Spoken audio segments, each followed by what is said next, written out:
दोस्तों नमस्कार, मैं हूं हरकेश कुमार और आप देख रहे हैं हिंदी एमबीएच। दोस्तों आज आपके समक्ष मैं पुनः बड़ा ही महत्वपूर्ण टॉपिक लेकर उपस्थित हुआ हूं और उस टॉपिक का नाम है दोस्तों हिंदी साहित्य इतिहास का काल विभाजन। दोस्तों अगर हम दृष्टि डालें सबसे पहला इतिहासकार हिंदी साहित्य इतिहासकार गारशद तासी पर, तो दोस्तों उन्होंने लिखा इस्तवार दाला लितरे त्योर ऐंदोई हिंदुस्तानी। तो दोस्तों इस ग्रंथ में साहित्य का या साहित्य इतिहास का कोई भी काल विभाजन और नामकरण नहीं मिलता है। तो दोस्तों नामकरण कहाँ से मिलना शुरू होता है? नामकरण जॉर्ज ग्रियर्सन जी का नाम सुना होगा।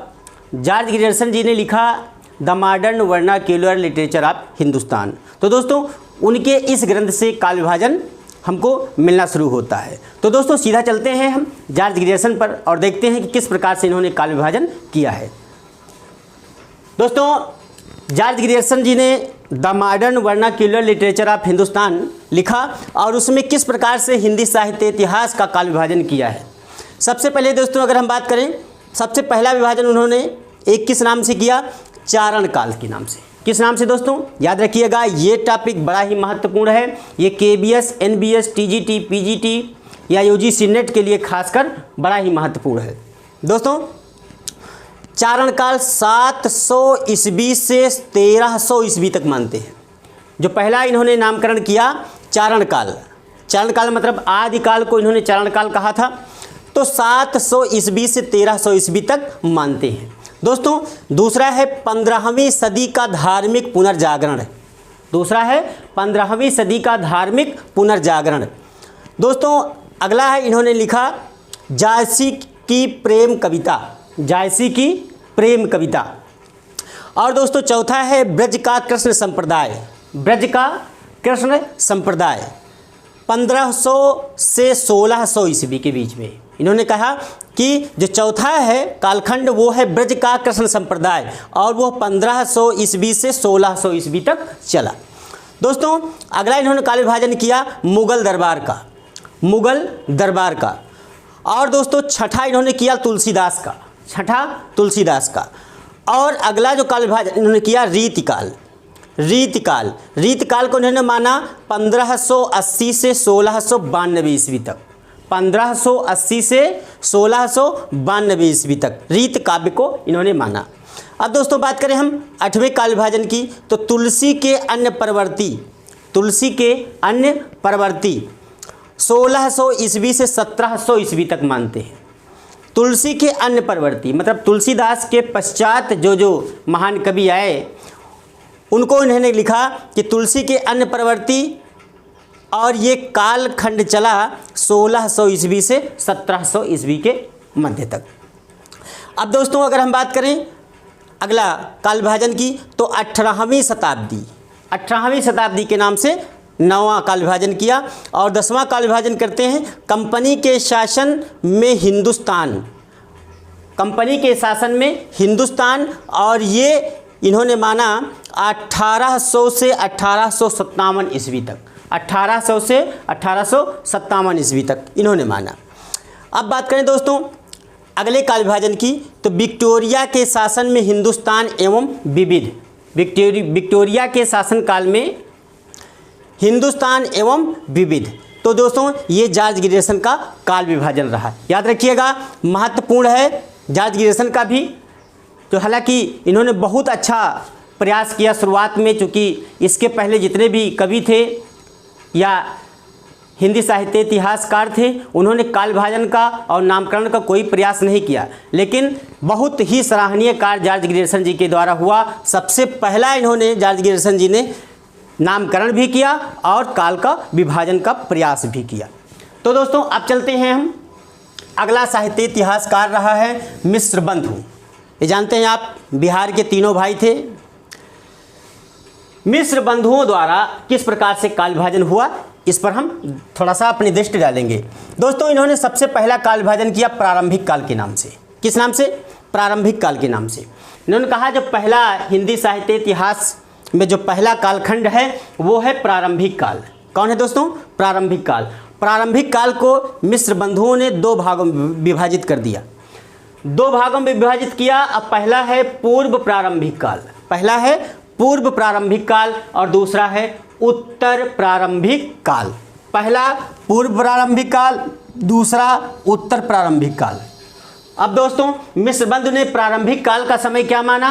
प्रारंभिक काल का समय दोस्तों इन्होंने माना 700 विक्रमी से 1300 विक्रमी तक, 700 विक्रमी से 1300 विक्रमी तक।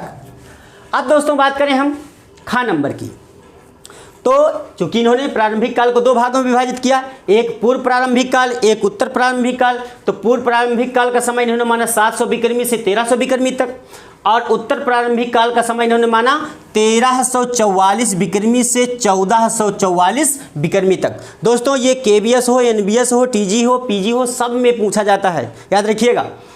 उत्तर प्रारंभिक काल का समय 1344 विक्रमी से 1444 विक्रमी तक माना। अब बात करें दोस्तों दूसरे नंबर की, तो इन्होंने जो दूसरा विभाजन किया वो था माध्यमिक काल। इन्होंने जो दूसरा विभाजन किया वो है माध्यमिक काल। माध्यमिक काल को भी इन्होंने दो भागों में डिवाइड किया, विभाजित किया। पहला बना पूर्व माध्यमिक काल, जिसका समय 1445 से 1560 विक्रमी तक रहा है, 1445 से 1560 विक्रमी तक रहा। अब बात करें दोस्तों खा नंबर की, तो खा नंबर में प्रौढ़ माध्यमिक काल, पहला पूर्व माध्यमिक काल, दूसरा प्रौढ़ माध्यमिक काल। अब दोस्तों बात करें जो प्रौढ़ माध्यमिक काल था, इसका समय इन्होंने क्या माना? 1561 विक्रमी से 1680 विक्रमी तक। तो दोस्तों अब ये तो रहा माध्यमिक काल, पहला प्रारंभिक काल, दूसरा माध्यमिक काल, तीसरा है अलंकृत काल। याद रखिएगा, रीतिकाल को अलंकृत काल किसने कहा? याद रखिएगा, मिश्रबंधु। तो तीसरा है अलंकृत काल। क्या है दोस्तों? अलंकृत काल। अलंकृत काल को भी इन्होंने दो भागों में विभाजित किया। नंबर 1 पूर्व अलंकृत काल और नंबर 2 उत्तर अलंकृत काल। अब पूर्व जो अलंकृत काल है उसका समय इन्होंने माना 1681 विक्रमी से 1790 विक्रमी तक, 1681 से 1790 विक्रमी तक इन्होंने माना पूर्व अलंकृत काल का समय। अब बात करें खा नंबर की, तो खा नंबर पर उत्तर अलंकृत काल, उत्तर अलंकृत काल, इसका समय इन्होंने माना 1791। इधर 1790 समाप्त हो रहा है पूर्व अलंकृत काल, तो उत्तर अलंकृत काल शुरू हो रहा है। तो 1791 से शुरू होता है ये उत्तर अलंकृत काल और 1889 1889 विक्रमी तक चलता है। ठीक दोस्तों, 1791 से 1889 ईस्वी तक उत्तर अलंकृत काल चलता है। अब दोस्तों इन्होंने बात किया परिवर्तन काल का। परिवर्तन काल का अगर हम कमी की बात करें मिश्रबंधुओं की, तो जो परिवर्तन काल है ये अनावश्यक काल का विभाजन किया गया है, खींच खांच करके ये काल विभाजन किया गया है, इसका कोई मतलब नहीं है परिवर्तन काल का, लेकिन फिर भी याद रखिएगा। चौथा नंबर परिवर्तन काल। परिवर्तन काल का समय इन्होंने माना 1890 विक्रमी संवत से 1925 विक्रमी तक। परिवर्तन काल का समय इन्होंने माना 1890 विक्रमी संवत से 1925 विक्रमी तक। ये रहा परिवर्तन काल मिश्रबंधु का चौथा नंबर का। अब बात करें दोस्तों अगला जो काल विभाजन किया इन्होंने वो है वर्तमान काल। क्या है दोस्तों? वर्तमान काल।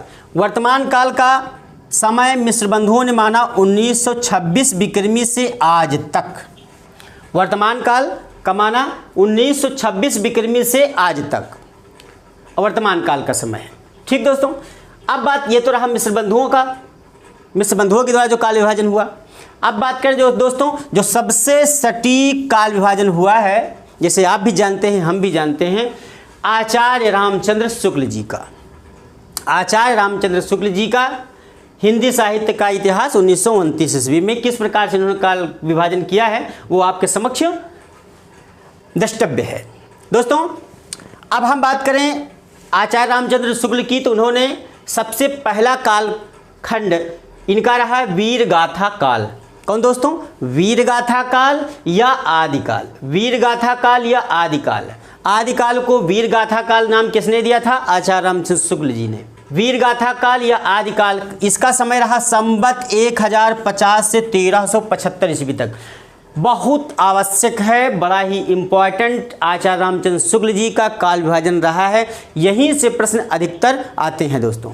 अब बात करें दोस्तों, वीरगाथा काल का समय जो रहा वो संवत 1050 से 1375 तक। अब बात करें दूसरे काल विभाजन की, तो दूसरा काल विभाजन रहा इनका पूर्व मध्यकाल। कौन दोस्तों? पूर्व मध्यकाल या भक्तिकाल। ये संवत 1375 से 1700 तक रहा।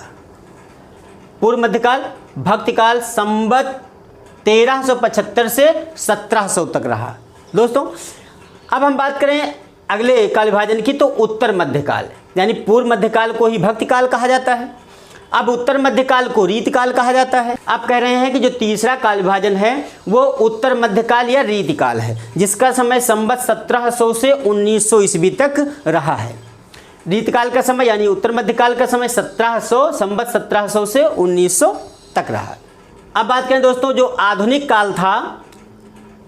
काल था उसको आचार्य रामचंद्र शुक्ल जी ने 2 भागों में विभाजित कर दिया। कितने भागों में? 2 भागों में विभाजित कर दिया। पहला विभाजन रहा गद्य खंड के नाम से और दूसरा रहा काव्य खंड के नाम से। तो दोस्तों, गद्य खंड को तो नहीं बल्कि काव्य खंड को इन्होंने एक और नाम दिया, पुरानी काव्य धारा या नई काव्य धारा। पुरानी काव्य धारा या नई काव्य धारा, इसी काव्य खंड को इन्होंने नाम दिया। ठीक दोस्तों, अब जो काव्य खंड है इसी को इन्होंने 3 भागों में विभाजित कर दिया। काव्य खंड को कितने भागों में? 3 भागों में विभाजित किया। पहला रहा प्रथम उत्थान 1925 से, जिसका समय 1925 से 1950 विक्रमी संवत तक माना है इन्होंने। प्रथम उत्थान 1925 से 1950 विक्रमी संवत तक माना। अब बात करें दोस्तों दूसरे की, तो उन्होंने द्वितीय उत्थान माना। जो काव्य खंड है उसी का द्वितीय उत्थान खंड का समय माना 1950 से 1975 विक्रमी तक। 1950 से 1975 विक्रमी संवत तक द्वितीय उत्थान माना। अब तीसरे नंबर पर, यह तीसरा नंबर है तृतीय उत्थान। तृतीय उत्थान का समय 1975 से अब तक मानते हैं। आचार्य रामचंद्र शुक्ल का ये विभाजन बड़ा ही महत्वपूर्ण है परीक्षा की दृष्टि से। तो दोस्तों, ये रहा हमारा आज का प्रयास। फिर मिलेंगे हम आपको इसका 5वां भाग लेकर के। तब तक के लिए दोस्तों नमस्कार।